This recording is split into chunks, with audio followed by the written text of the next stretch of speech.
Assalamualaikum warahmatullahi wabarakatuh. Perkenalkan, nama saya Nur Anissa, NIM G02222504, Prodi Aquakultur, Universitas Sulawesi Barat. Di video kali ini, saya akan menjelaskan tentang dinamika pelaksanaan Undang-Undang Dasar 1945 sebelum masa reformasi.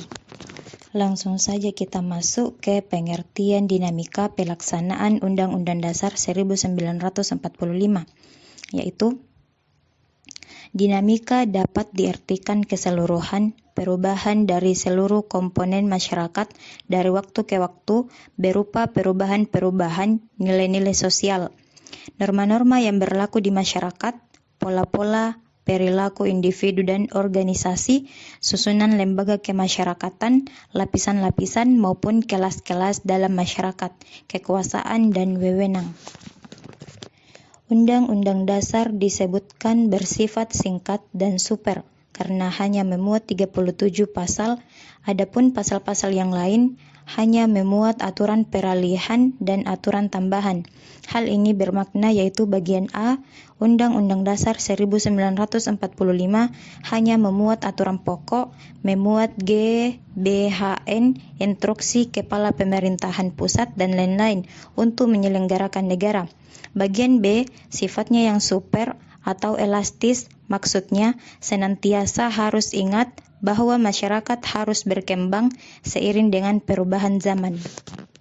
Selanjutnya kita masuk pola masa awal kemerdekaan, yaitu Undang-Undang Dasar 1945 sebagai hukum dasar tertulis dalam gerak pelaksanaannya pada waktu kurun waktu 1945 sampai 1949 dan jelas tidak dapat dilaksanakan dengan baik karena kita memang sedang dalam masa pancaroba dalam usaha membela dan mempertahankan kemerdekaan yang baru saja diproklamirkan pada 3 November 1945 atau usul BPKNIP. Pemerintah mengeluarkan suatu maklumat untuk pembentukan partai-partai politik agar segala aliran paham yang ada di masyarakat ke jalan yang teratur, yaitu bagian A, sistem presidensial. Sistem pemerintahan Republik Indonesia menurut Undang-Undang Dasar 1945 tidak menganut sistem dari negara manapun, tetapi adalah sistem khas bangsa Indonesia. Bagian B, yaitu penyimpangan Undang-Undang Dasar 1945. Pada tanggal 11 November 1945, Badan Pekerja KNIP mengusulkan kepada Presiden agar sistem pertanggungjawaban menteri kepada parlemen dengan beberapa pertimbangan, yaitu yang pertama, Undang-Undang Dasar 1945 sebagai Undang-Undang Dasar negara lain, yaitu berdasarkan hasil KMB yang menyatakan bahwa telah didirikannya Negara Republik Indonesia Serikat atau RIS dan adanya pengakuan kedaulatan Kerajaan Belanda kepada negara RIS. Dan yang kedua, Undang-Undang Dasar 1945 sudah tidak berlaku lagi. Karena dalam perkembangan selanjutnya, untuk merealisasikan tuntutan kembali menjadi negara kesatuan, satu persatu negara bagian menggabungkan diri kepada Negara Republik Indonesia. Selanjutnya, kita masuk masa Orde Lama, yaitu pada bulan September 1955 dan Desember 1955 diadakan pemilihan umum yang memilih anggota DPR dan anggota konstituante. Tugas konstituante adalah untuk merancang Undang-Undang Dasar sebagai pengganti Undang-Undang Dasar 1950.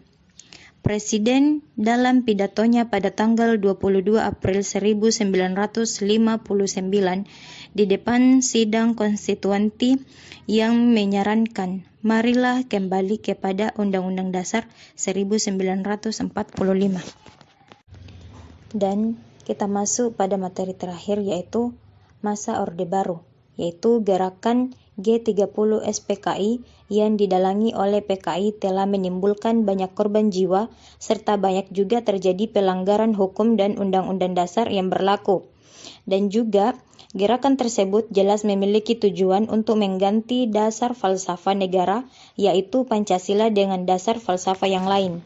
Dengan diperoleh oleh pemuda atau mahasiswa, rakyat menyampaikan 3 tuntutan kepada pemerintah yang disebut juga dengan teritura, yaitu yang pertama, bubarkan PKI. Yang kedua, bersihkan kabinet dari unsur-unsur PKI. Dan yang terakhir, yang ketiga, turunkan harga-harga atau perbaiki ekonomi. Baik, itulah tadi hasil pemaparan dari saya mengenai dinamika pelaksanaan Undang-Undang Dasar 1945 sebelum masa reformasi. Apabila ada tutur kata yang kurang berkenan, saya meminta maaf yang sebesar-besarnya. Wabillahi taufiq wal hidayah. Assalamualaikum warahmatullahi wabarakatuh.